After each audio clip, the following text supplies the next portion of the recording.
Hey y'all, it's Amanda. Welcome back to the channel, and today we're going to talk about the books I've read so far in the month of August.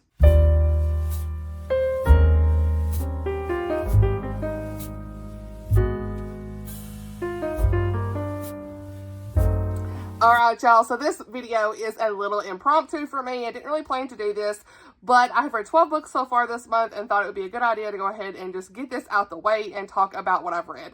This will be the video for this week, and I'm so excited to talk to you guys about these books. I had already filmed a separate clip where I talked about the first 6 books I've read earlier this month, because I planned on combining 2 clips for the end of the month, but then I read 6 more, so that's where this come into play.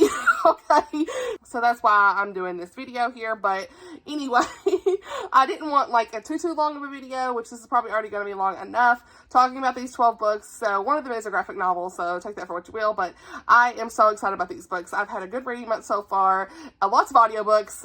Take me with a grain of salt. Your girl hasn't had hardly any physical reading time at all this month. It's just been strictly audiobooks, but that's my life nowadays, so reasons. I'll say that there are some of these books that I talk about that are going to be in a reading vlog for the Keep Me in Suspense Readathon that I'm still working through. So I'm filming this actually on Saturday, August the 17th, in the middle of several books. At the end of the video, we will talk about what I'm currently reading and what I still have plans for through the rest of the month. So check those timestamps and everything down below for those things. For right now, let's get into the clip I filmed earlier this month with the first 6 books for the month. I did participate in the Olympics Readathon, and not me forgetting that I put this clip in here, editing Amanda. So I'm actually editing this on the computer, and I want to tell you guys, I did what am I saying? Okay, I got the silver medal. That's what I was going to try to say. So let me get to where I'm at so I can tell y'all what I read for the prompts, okay? I thought this was a really fun readathon that Holly created and that Jeanette co-hosted with her. So it was really unique and stuff. So let me get to where I'm going. Well, there we go. So for the Olympics readathon, I'll put the graphic on the screen. I read, so like the way this works, you had to read or pick one of the prompts for each on the left. So like Paris medals, first, second, third, marathon, and Olympic Games, you had to pick one for each. So to keep this as brief as I could, the ice one, now this started like at the end of July, so some of these books are in July, July 26th to August the 11th, okay? So you'll see that the ice one, I got 4 points for that one because I read a book set in Paris. For the prompt of medals, you'll see that I got 4 points, 4 gold on the cover because I had Divine Rivals. Then you'll see first, second, and third, I got 3 points for reading Cold Vengeance by Mehl.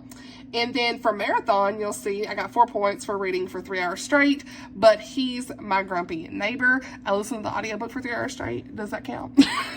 I'm counting it. So then we have got Olympics Games. I didn't get any points for that because I didn't watch any of the Olympics. I'm not really into the Olympics much. I really just don't even watch TV anymore. So, and then I added up all my points. I got 15 points. That means I got the silver medal. So that's what I read for the prompts for this. I also had some like bonus stuff that they did, so it was cool because like they had like scrimmage. This is just for fun, doesn't really count towards your readathon score. So I had a book with water in the plot, and so like the Secret Book of Flora by Patti, Callahan, that counted for that. And for a book out of your comfort zone, I had Divine Rivals because that's, you know, I would say fantasy's still kind of out of my comfort zone sometimes. I'm getting there. And then for was it Equestrian? Yeah, Equestrian. The Other Side by Mandi is a book with horses. So I thought they did pretty good. So really fun readathon, and let's get back to the video. So the first book I read in August is one I did kind of talk about a little bit in my July reads, and that was But He's Not. Why do I want to say But He's Not? I keep wanting to say But He's Not. It's But He's My Grumpy Neighbor. I keep wanting to say But He's Not So something. I don't know why I keep wanting to say that. Anyway, moving on. But Hes My Grumpy Neighbor by Annah Conwell. I absolutely love these covers. The reason I read this so soon is the audiobook was on NetGalley and I requested it, so I did like an audiobook review for that. I did a fun little graphic. I put that here on the screen. It was super fun. And this is a clean rom-com. Lots of classic book references are in this one. There's anxiety rep, cute nicknames, he takes care of her, you already know. Small town, neighbors to lovers, protective main guy, and it's like a grumpy sunshine in a way as well. So I love this. Our main characters are Julian and Adrian. Oh, my brain. Okay. Julian and Adrian. Okay. I really enjoyed it. I ended up giving this one 5 stars. I was surprised, but something about the narration just like clicked with me. And so this is like a next door neighbor romance, like I said, and the characters have been through a lot of hard things in their lives, which leaves them a little bit of closed off to others or relationships. So seeing them kind of get to know one another was really great because they really opened up to each other. I love seeing Adrian fall in love with Juliet. Like, that was my favorite parts. Like, his point of view was chef's kiss. His internal thoughts were my favorite. He really opened up and just showed who he truly was in this book. I mean, like, the letter in this, don't get me started on the letter. If you know, you know. It was beautiful. This is just a cute, cozy rom-com. It really did have a cozy feel to it. It does say it's a cozy romantic mystery. Comedy. Cozy romantic mystery. Okay, I mean, it says something. A cozy romantic comedy. Y'all, I'm not doing well. So, I guess because I haven't been filming as much.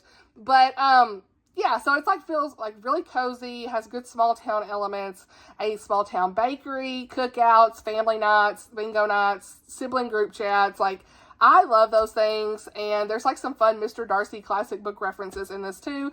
And so, yeah, the romance was clean, kisses only. Yeah, I'm excited to continue on in this series at some point. Next book I read was Tracking Tilly by Janice Thompson. So this is book 1 in the Little Red Truck mystery series. I gave this 4 stars. This is a clean Christian cozy mystery, and I really related to I really related to this story because my dad has like an old truck, and it was just really nice to see like a lot of the nostalgia and things that they talked about with the main girl's grandpa. He had since passed away 10 years ago, and his truck is up for auction, okay? And she really wants this truck, so she gets the truck back, but someone stole it. Who stole the truck?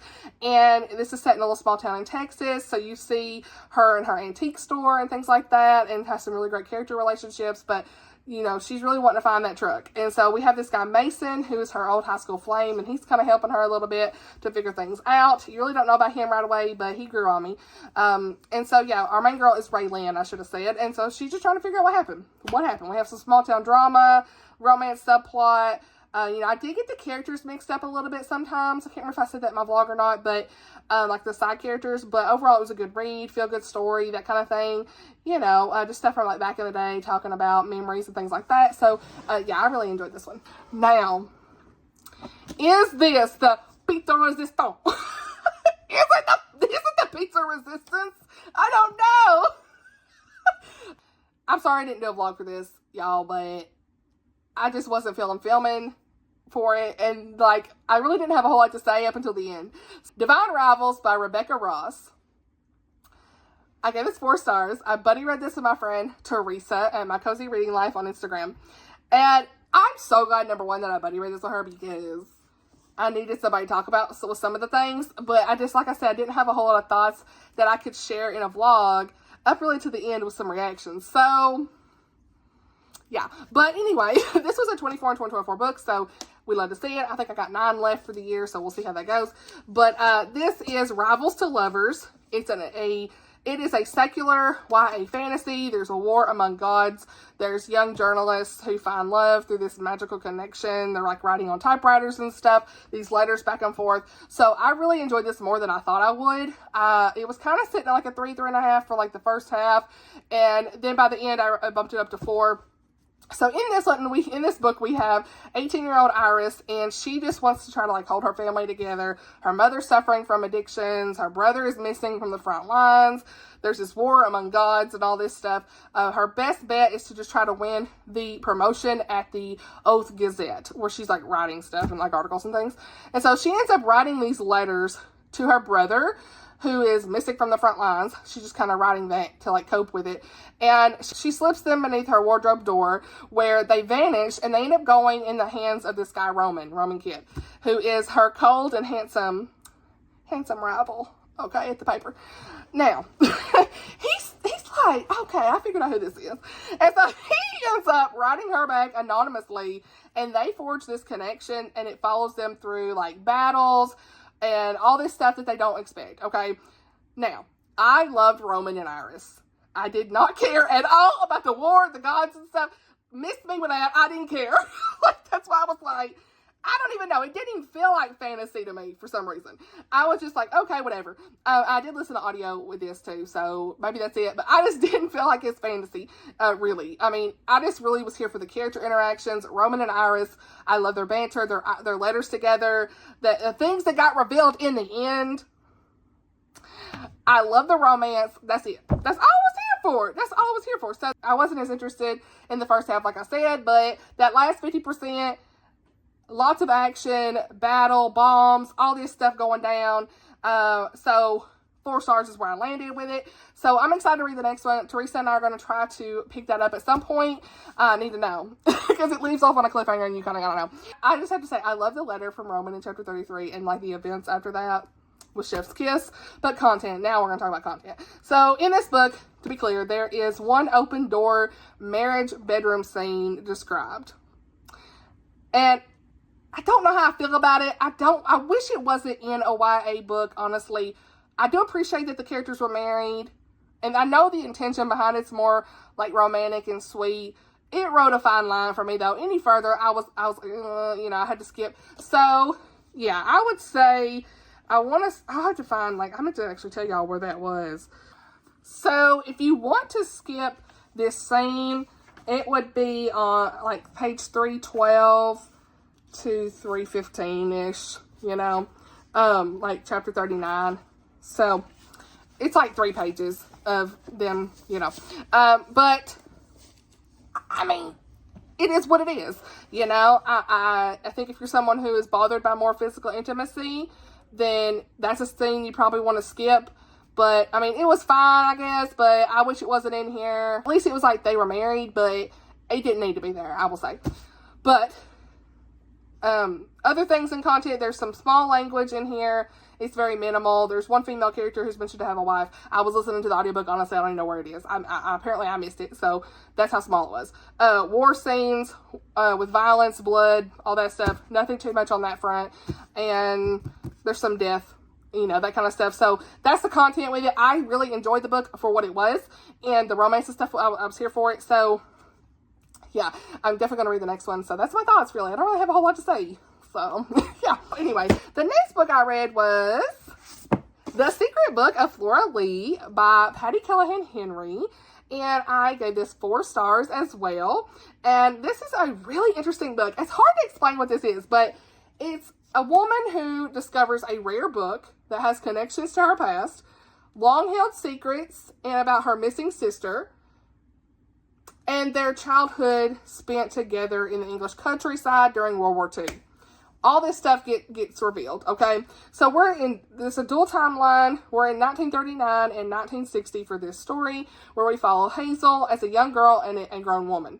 Her sister Flora disappeared when they were like, I think she was 6 and her sister was 15 maybe, something like that. But then we cut to 20 years later where Hazel's working in this bookstore.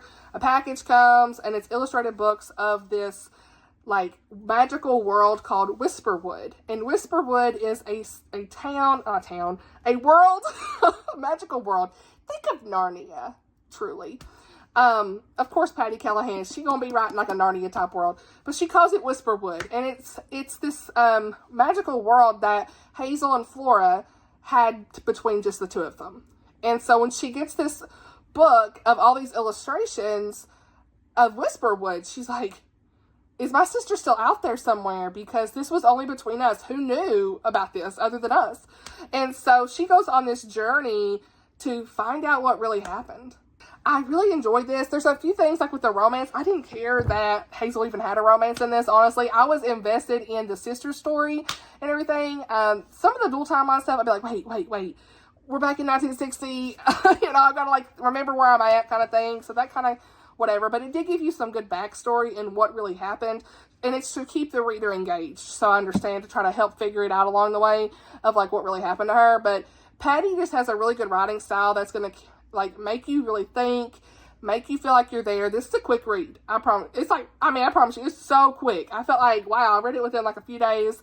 Buddy read this to my friend Lauren.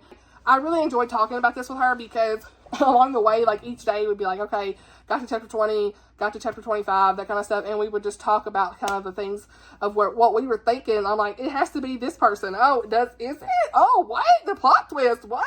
Like, it was great to talk about that with her. So I didn't see the ending of this at all. So yeah, this book really just like made you think too, in the author's note specifically, about like the decision that parents made during World War II time to send their kids off to safety.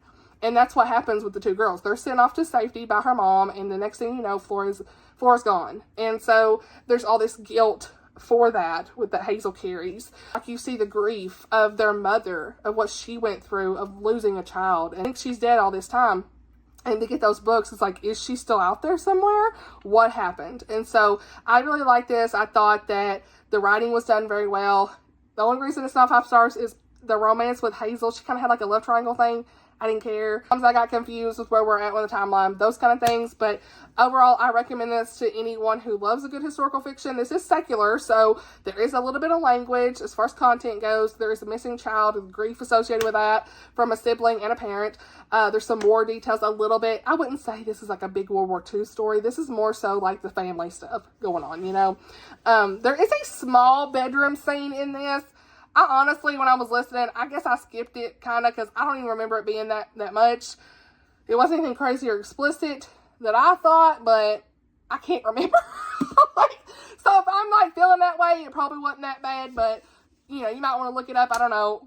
On discretion, I don't know. I don't feel like it was anything egregious in my opinion. Okay, however you said that word. So take that for what you will. I really enjoyed it. It's staying on my shelf. Definitely going to be one that I recommend for a good historical fiction story. So the next book I read was Firestorm by Nancy Mehl. This was one of the books I read for the Keep Me in Suspense Readathon, and this was for the prompt of a book you were dying to read, and I gave this 4 stars, 4.5 I guess, really, but I rated it 4 on Goodreads. This is book 2 in the Caitlyn Quinn Profiler series, and in this, FBI profiler Caitlyn Quinn is back with all of this crazy stuff happening, okay? So we see her mother who is diagnosed with cancer, so Kaylee takes time off work to go to Nebraska to help her brother care for their mother. And when she gets there, there's like a series of arson fires basically that have broken out, okay? And so the fire chief has attributed this to the misuse of space heaters, but Kaylee is skeptical of all of that. She's searching for patterns in these cases, and they realize very quickly that these fires are an arsonist. Somebody is doing something crazy out here. What's going on? And so Noah, her partner from St. Louis, he comes back to help solve the case, and things go on from there. Another good Nancy Mehl. Great Christian suspense, got a little thread of romance thrown in here. Very light with the romance, like you can kind of see the build up from it of Noah and Kaylee. But I love the relationship that they have in this. You see how much he really cares for her. I really like the spin on the fires in this because you don't see a lot of like fire suspense, romantic suspense books out there. So I thought that was really unique. It made for like a different type of story that you're not used to reading. Kaylee, she has a lot of family issues and stuff, like her background, her dad, her mom, like all this stuff going on. That adds a layer of depth there to the story. So like you're just rooting for her along the way. Good faith elements in this as well. So audiobook's fantastic. Highly recommend the audiobook. So you can read this as standalone. I recommend you read it together because you really get the backstory of Kaylee and who she is, and you know, like stuff with her family and that kind of stuff. So the only reason that this is like a 4.5, 4 to 4.5 and not a 5 is because, again, Nancy Mehl, I feel like she ran out of steam just a little bit. She kind of did the whole ending where it's like a tell me, not show me kind of thing. Like you were seeing all this stuff build up and then it was like cut in the future, you know, like you didn't really see a lot of the full ending. So that does happen sometimes in her books. It's fine, which is fine, but it just, I as a reader want a little more. So that's why it's like a 4, 4.5, but still really enjoyed it. I'm going to continue on. Can't wait to read the 3rd book in the series. Now, the book I finished today, and it's the reason I was like, I need to film a wrap up of some sort to get this out, to get these words out, is The Other Side by Mandi Blake. This is book 5 in the Wolf Creek Ranch series. And the reason I picked this up, look at me, did I not say in my TBR, look, I may throw everything to the wayside and pick up another Mandi Blake, and I did. Now, look, here's why. I listened to this on audio, and the reason I did is because I'm about to read Love in the Wild, which is book 3 in the Love and Blackwater series. Comes out August 17th. And the reason is I started that, and I was like, wait, what? So I went back, and this book is like kind of setting up the story and the family feud for kind of some things that Gage and our characters Gage and Hadley are experiencing in Love in the Wild. So I think that Love in the Wild takes place at the same time that The Other Side does. And so I was like, I got 3 chapters in there, and I was like, I need to stop. I'm going to go back and read The Other Side, book 5 in this series, and I'm glad I did, because this gave a lot of good background with our main characters of Thea and Brett. And so for me, it's like you saw so much of the family feud drama. This is like her most dramatic, suspenseful one yet, honestly. It has so much family tea. Okay, Wild Ride. I'm really glad I read it though, because like I really liked Thea and Brett together. They're like, it's kind of like second chance, because there was some stuff where she pretty much left town 5 years ago after a tragic accident happens. She left her man behind. Now, whatever. Okay, whatever with that. But there was a lot of stuff I can't say that is the reason. So Brett, he never expected to see her again, but one day, and again, a bit unrealistic, but I'm here for the story. I don't care. It's for the book, okay? So Thea's going back to see her mama. There's all this stuff. She ain't supposed to see her mama. She ain't supposed to be seeing her family, because there's so much stuff with her family. Like, it's crazy. It's like almost like the mob. It's literally like the mob. Like, there's so much happening. So we see Thea leaving her mom's house at the beginning of this, and she ends up getting attacked, and next thing you know, Brett's finding her on the side of the road somewhere, beat up, basically. Okay? And so she gets put in the hospital. Brett's right there with her. They're reconnecting and learning about why she's there. And so, yeah, that's kind of it. Everything goes on from here. We see it so much between the Pattons and the Howards, their family feud, kind of like forbidden romance in a way in here. I really enjoyed this little Wild Ride. It was crazy. It was like a little bit different than what she's written before that I've read from her. And there's good natural faith thread in here as always, but you know, so much going on here, like crazy murder accusations and things from the past. Thea's mom has cancer. There's stuff with that. Crazy family members that remind you of the mob. It's kind of like a romantic suspense in a way. I really enjoyed it. Give it 4 stars. It wasn't like a favorite 5-star read, but it was still a good 4-star. Really enjoyed it, and I can't wait to finish the series. Book 6 is Forever After All, I think. Looking at it. Forever After All. Something like that. And I'm not going to read that right now. I am going to get back into Love in the Wild. I can't remember the names. So, yeah, glad I got the setup and the backstory of this, because we see Gage and Hadley in this several times, and I personally felt like I wanted to know that before getting into that 3rd book in her other series. So that's it for right now. We'll see what I get into in the next part of this video, but that's it for right now, and let's see what I read for the rest of the month.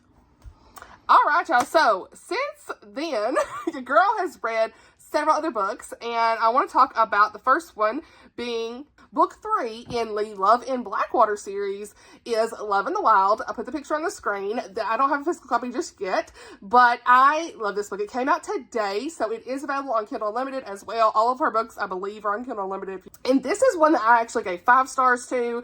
It had a really good salvation moment in here with Gage. I mean, this was just such a good book, you guys. Like, I don't even know how to explain it. I did a whole reel on Instagram.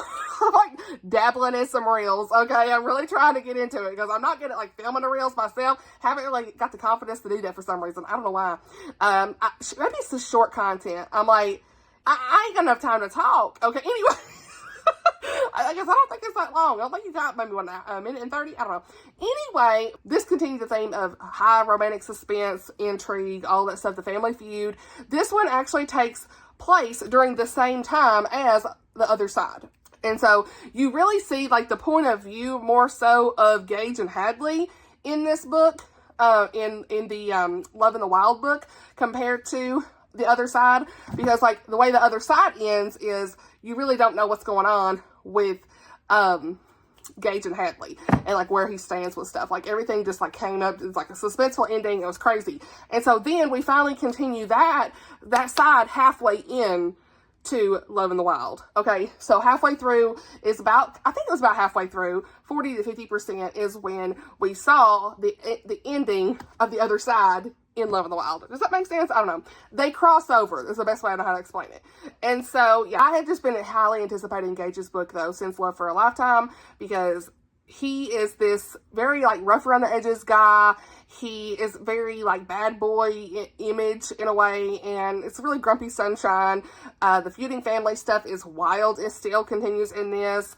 There's a lot of good epic friendships in this, suspenseful elements, like I said. The faith in this really stood out for me because, like I said, we have a good salvation moment with Gage, and we really see him come to Christ in such a beautiful way of everything that he has been going through. And see how Hadley is this ray of sunshine for him, and she comes into his life and just really shows him how the Lord loves him and can forgive him for everything he's ever done.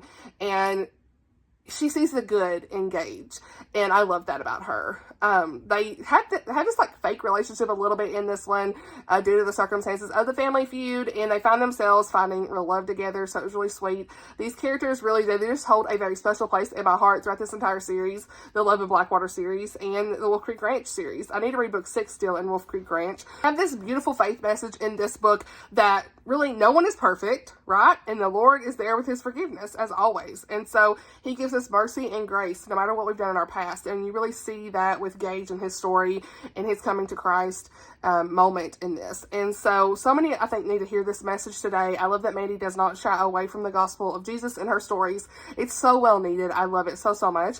And so overall, I really liked where things landed with the family, the friendships that were shown in this, and how Gage and Hadley, their romance developed. It was really nice. And so, yeah, I highly recommend this as a good Christian romance story. It's really like romantic suspense kind of. And like for me, I will say that I think you could read, in my opinion, I think you could read the other side if you really want to by itself, and then go to this book by itself. Like these two really kind of are companions. I mean, you're going to see some characters that overlap, right, from books 1 and 2, like some of the police officer romances in book 1 and 2, Love in the Storm and Love for a Lifetime. You're going to see that. You're definitely going to see those characters in here. Lyric and Asa, and then Dawson, and was it Caroline? I can't remember the names. It's not going to ruin your enjoyment of the books if you go back and read them later. So, I don't know. It's up to you. I personally would recommend starting with Wolf Creek Ranch. Actually, I've heard you need to go with Blackwater Ranch. She's got all these different series that connect together, but I haven't read the Blackwater Ranch, I think it's Blackwater Ranch series that ties into Wolf Creek. So, I'm excited to kind of go back and read those and see the characters that I know from the Wolf Creek Ranch series, and then you can go into the Love in Blackwater series. So they all interconnect, and I love that. So yeah, take that for what you will. I don't know. I'll leave a link down below for Mandi Blake's series. At some point, I will do a full author spotlight for her, but I want to read more of her books so I can be a little bit more in depth about each series and things, like where I know what I'm talking about. So yeah, but I highly recommend her. She is wonderful, and I can't wait to see what she writes next. Okay. All right. So Beyond Ivy Walls by Rachel Fordham. You already know I did a full reading vlog for this, so most of you all have already seen that, commented, all the good things, and a lot of you all have purchased this book, so thank you so much for doing that. I am so excited how many are supporting her in this new launch, and I absolutely love this book. I give it 5 stars, and if you haven't seen the reading vlog, it's going to be linked, but most of y'all have seen it. Okay, and so in this one, we have a Beauty and the Beast type story. I wouldn't say it's a full retelling, but it really has a lot of those elements, and this is set in the early 1900s with Sadie West's family, who is in dire need of financial help. Okay, she leaves to go to work in this duster factory, and she has nowhere to live, so she stays in an abandoned building, and this throws her right in the path of this mysterious bachelor, okay, Otis Taylor. And Otis, he hires Sadie with the condition that she don't tell nobody that he's back, because he don't want nobody to know, okay, that he's returned. And so Sadie and Otis start to get to know one another, and they start to care for one another, and it's so sweet. She shows him how much he truly matters, regardless of the scars that he has, because like in the Beauty and the Beast, he actually has these scars. He wears a hat because of all where his scars are and everything. Like, he is just so embarrassed of his appearance, and he doesn't want people to know. And Sadie comes in and truly opens him up, and is a bright light that he needs to come back into being the public, okay? And so you see how much he's really kept in for so long, and the way that this ended was just so beautiful with how he was able to deal with his past, his family, and the community, and everything that he's endured. Sadie is this really great character who just really shows how much she cares for her family. I love that. Sadie's encouragement to be his true self was the best to see in this story. There's a bit of a grumpy sunshine between them as well, which I really like to see. My favorite parts of this are the letters, the music, the interactions. between them. Like, it really felt like a Beauty and the Beast type story. Every time they were on page was just so good. And so, yeah, I really wanted just more of them. You know, it's so great when you love a couple that much, you just want more, right? And like I said, there are some nice Beauty and the Beast elements in this. There's a light faith element as well included. So, yeah, I highly recommend this as a good historical romance. And if you have not read Rachel Fordham, you got to, guys. Like, I'm telling you, it's so good. This story was one of my favorites.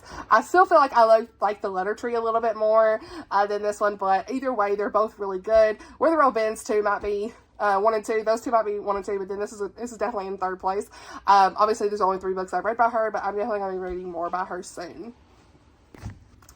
The next book I read actually was an audiobook from NetGalley, and that's The Perfect Putt by Annah Conwell. This is a clean, sweet rom-com, and I know I said no rom-coms, but guess what? I've read 2 already this month. Is it 2? 3? I don't even know. But I've read a couple rom-coms already this month because they were on audio at NetGalley, and when there's an audio on NetGalley, honey, I'm immediately going to be grabbing it. Okay, it is what it is. So, if you like a golf romance, really sports romance, but golf lovers is a bonus, okay? This is a boss and assistant trope. The forced proximity is here. A bit of a reverse Grumpy Sunshine. Like, she's more grumpy than he's kind of more like the Sunshine, I guess, in this. She's very sassy, and he's this pro golfer. And there's just really good dual narrators in this as well. The banter in this was bantering, okay? I ended up giving this one 4 stars, and it had some good friend and family dynamics, too. So this book, we follow Miles and Ellie. And, hey, Simba. Okay, Ellie thinks golf is really like for the rich, pretentious jerks who need something to do while they gossip. Like, she is not someone here for golf, okay? She is not a fan. But she ends up having this proposition of a 6-figure salary to be the assistant to Miles. And he's the youngest golfer to ever win the U.S. Open. And so she can't say no. She's like, okay, I gotta do this. And so she, of course, gets the job, and he says, look, there's one rule. You can't be falling in love with me. Okay? Easier said than done, right? Okay, and you know how this is gonna go. So, anyway, Ellie is very sassy and very grumpy, like I said. You kind of like wonder, okay, I have a hard time kind of warming up to you a little bit.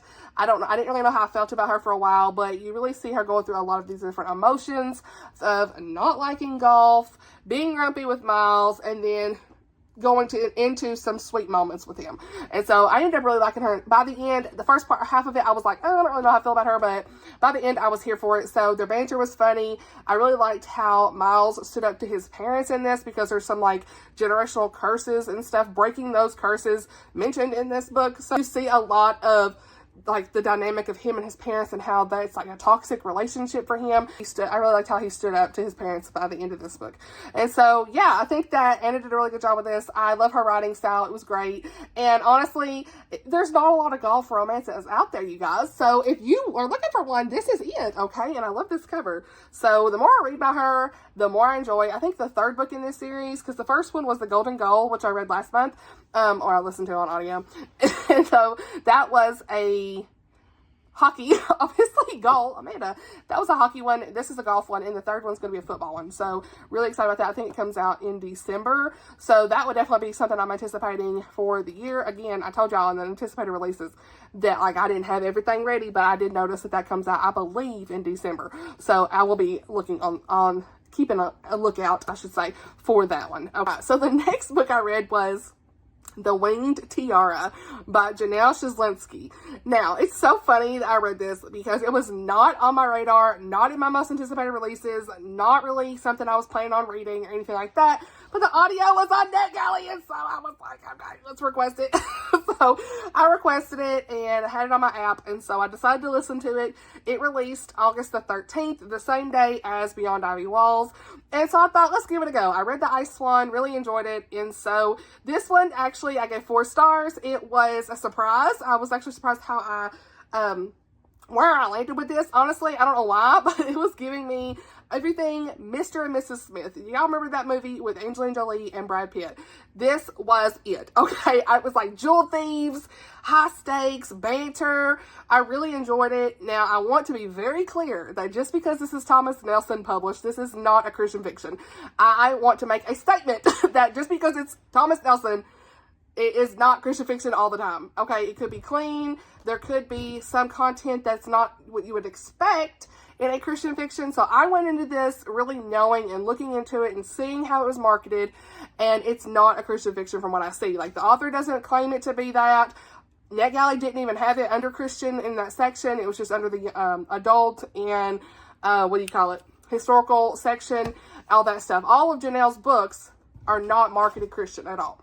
Okay, there was no faith content in this. So, yeah, I really feel like Thomas Nelson is moving towards more secular, clean fiction as well. I don't really know where they're headed with faith content in books, honestly. I don't know. I know that they've not renewed Melanie Dickerson's, Dare Cocktails series. And I don't know why, but I don't know where they're headed with their publishing. I will say that. But for right now, I am enjoying their clean fiction. I appreciate that it's clean, so we at least have that, right?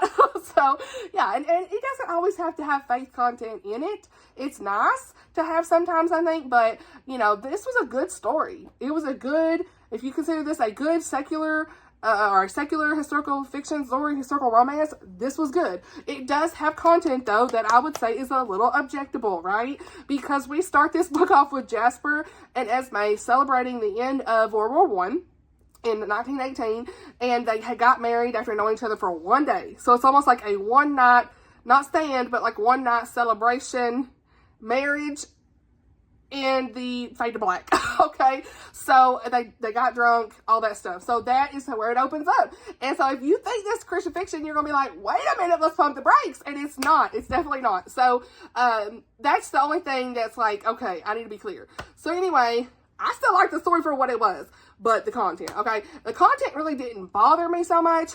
I mean, because it actually was a funny story. Reminded me of, this cast wild now, reminded me of that Mr. and Mrs. Smith type story. It was good. Okay, the writing was good, all that stuff. So, yeah, they get married, okay? And so she wakes up, she's like, oh my goodness, what did I do? And so she leaves, Esme's her name. She leaves Jasper, and cut to 4 years later, and they meet back up, and they're both jewel thieves. They're both going after the same tiara. And if you remember Mr. and Mrs. Smith in that movie, they're always trying to outdo each other. So it was like, that dynamic was ever present in this book, and it was funny, and I just had a good time with it, there was some banter, and there was a few other Fade to Black scenes, at least 2 I know, but the sexual content didn't go too far for me at all, really. It was, there's a lot of drinking and stuff, but also I will say, if you think about the drinking, it really was situationally appropriate, because they had, the end of the war, of course, honey, if I was at the end of World War One, I might be drinking too. I'm just saying, think about if you were there in that moment, I don't think I'd be getting married to somebody else. But, I mean, you'd be having some drinks. I'm sorry. You would back then. And so, I overlooked that, it is what it is. And again, not a Christian fiction. It's fine. Move on. But it was just, they had great chemistry together. The reason this is 4 and not 5 is I wish that she would have stopped leaving. She kept leaving him. Now, there's reasons for that, but I didn't want her to keep leaving. She just kept leaving. And so I'm like, girl, where you going? So it was kind of like enemies to lovers in a way a little bit. So yeah, they're just this very unlikely couple that grew to care for one another in very crazy situations. At one point in the book, she gives him a sleeping pill so that she can kind of get ahead of him in the game of it's like a game really of her trying to get this tiara. I forgot to say the tiara. The Winged Tiara, right? They're after the tiara. Okay, this really big tiara that's worth a lot of money. And so that reminds me so much of Mr. and Mrs. Smith of how they would have been, don't you think Angelina would have done that to Brad? Okay, she was over there blowing stuff up trying to kill him in the movie. So what? Anyway, lots of glamour and glitz and glam and all that stuff from the 1920s era was in this as well. It just felt like a fun jewel thief hunt. The reason I want to mention that about the content is I saw several reviews on this book saying that they expected a Christian book, and I don't want people thinking that. To me, when you see a Thomas Nelson just going forward, don't assume that it should have faith. Really research it and see. I think we're in this great area with them as a publisher. We don't know, Beyond Ivy Walls, it's listed Christian. There was actually 3 lines maybe in this that had some mentions of God and things.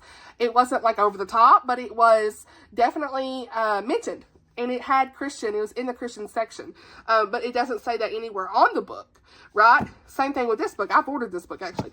I had pre-ordered it because I was like, ooh, this looks great, and I'm glad I enjoyed it, so I can add it to my shelves. But I just want to mention that because, like, you really have to kind of look and see, like, what's it meant to be? Courtney Walsh, same thing. Summer, yes. Thomas Nelson, not meant to be Christian fiction. I like the book. Could it have benefited from faith? Yes. So that's my little soapbox on that. But again, it's not meant to be that. So I can't sit here and say, like, knock a book like that. I just feel like I can't knock it if it's not meant to be that way. Does that make sense? I don't know.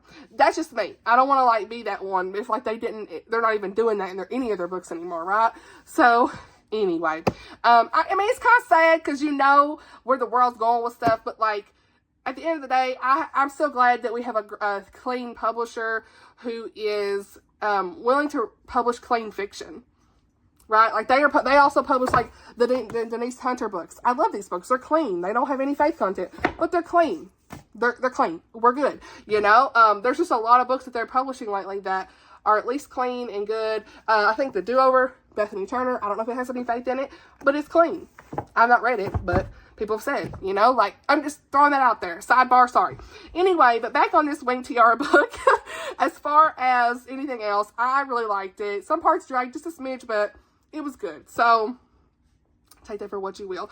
Now, the only thing I don't like about this, and I will say, I'm not one on language, this did have a little bit of language that surprised me.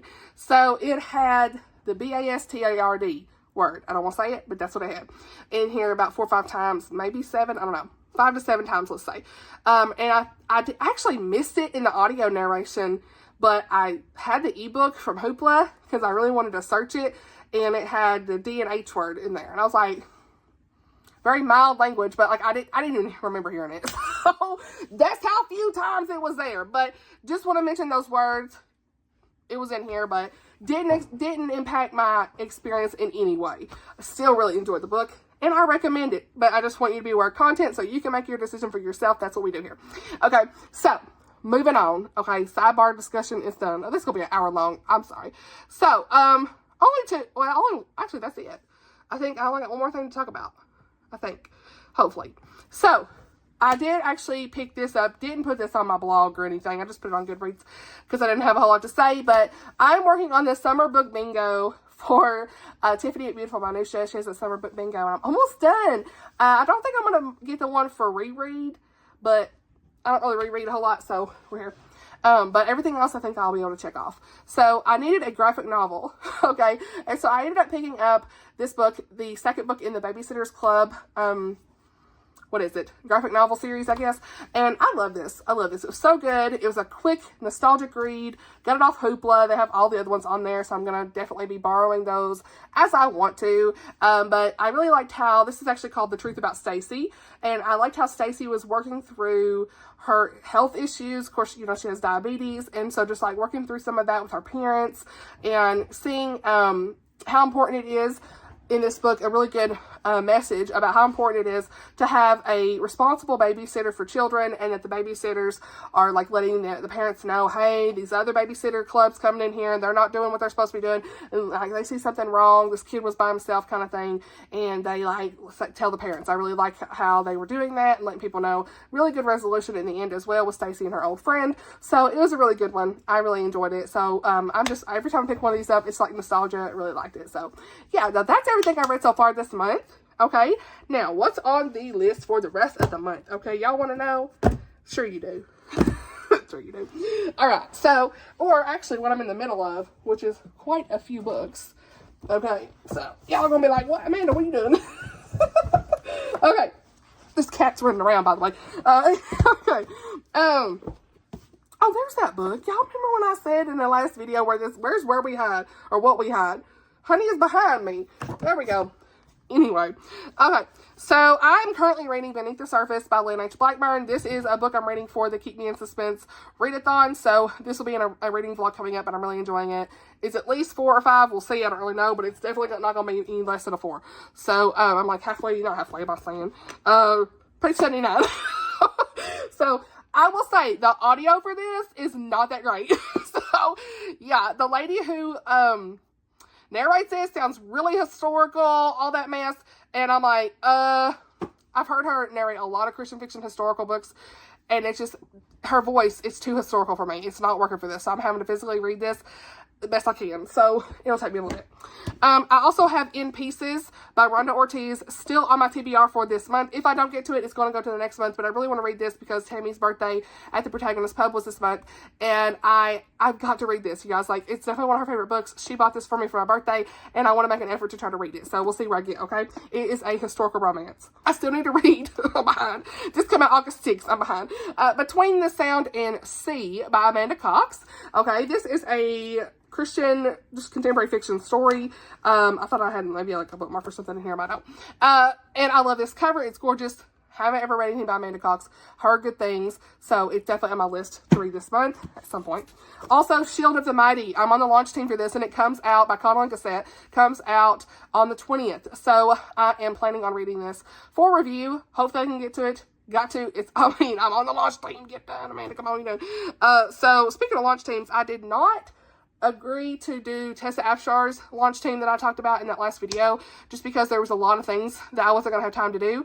So, a lot of different tasks and things, but I did request a copy to review from Baker, so I do plan to read that at least for review in December. The Queen's Cook, it's definitely one I want to read. I'm excited about it. It just, I mentioned that I might do that in that video, and I'm like, oh, and then that day I was like, oh, it came, the email came, and I was like, I'm probably not going to, so I just want to mention that, because I didn't want to, like, say I was, and then I didn't be like, oh, Amanda, you didn't, you know, I didn't want to say I did, because I didn't, but I am on the launch team for Conwell's book, and Shield of the Mighty, and I'm really excited to read this. It's a biblical fiction, and I love Conwell's books. Every time I read them, they're good, at least 4 or 5 stars, so yeah, plan on reading that soon. And I still need to read Initium by Natalie Walters. This is also for the Suspense Readathon, so hopefully I can read that. It's a novella. Currently in the middle of, I lost my bookmark. Where did it go?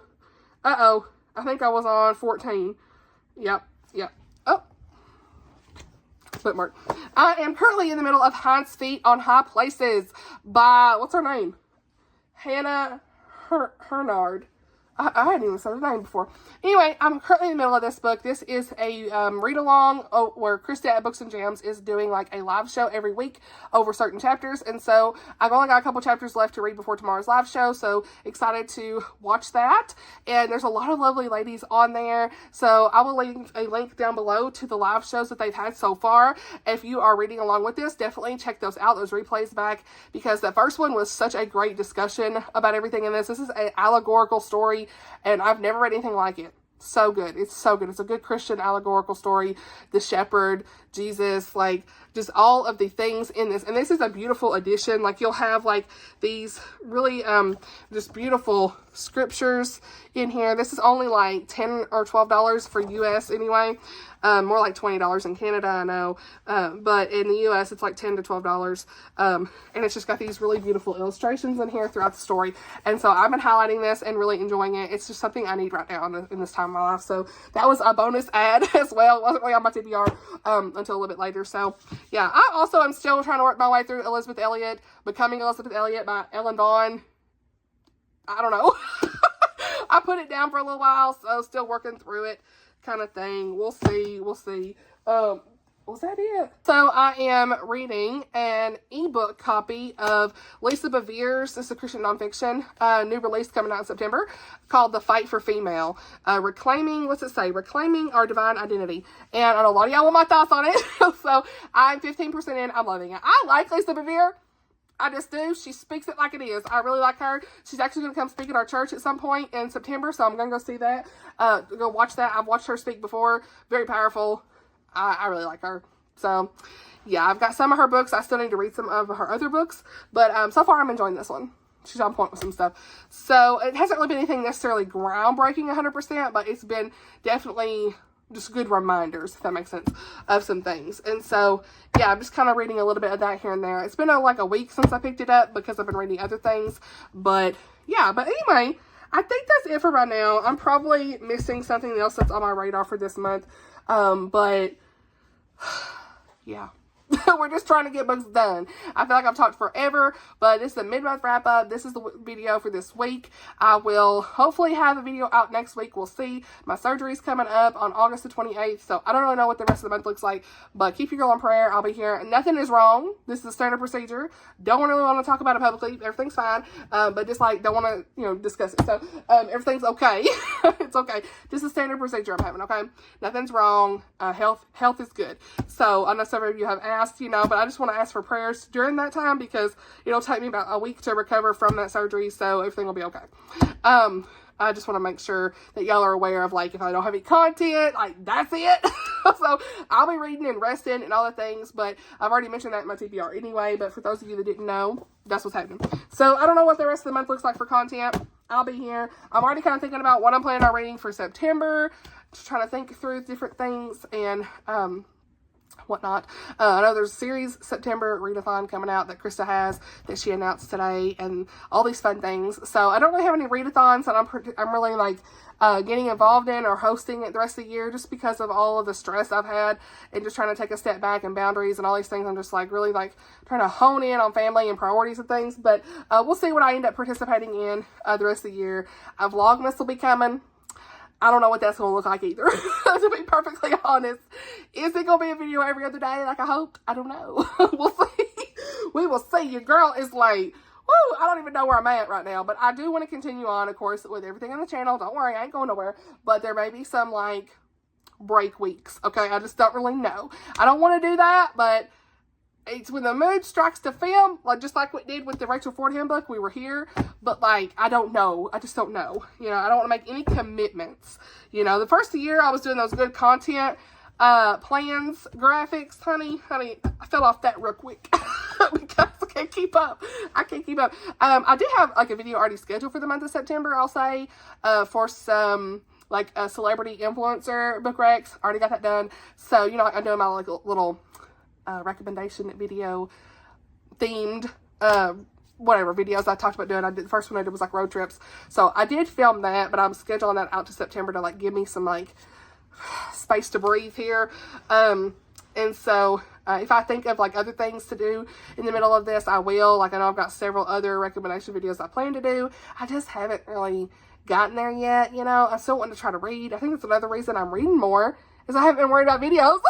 So like, oh, I haven't really had to worry so much about videos every week and editing and all that stuff. So we'll see where everything goes. But just wanted to go ahead and get this out here while I have these books in my mind. You can kind of tell I didn't have to look at my notes too much, a little bit, but names, they leave me really quick. It is what it is. But those are some of the books I'm reading. Gonna try to get done the rest of the month. I'll be around. I hope you guys are doing well whenever you're watching this. Thank you so much for watching, and I'll see y'all in the next video. Bye, y'all.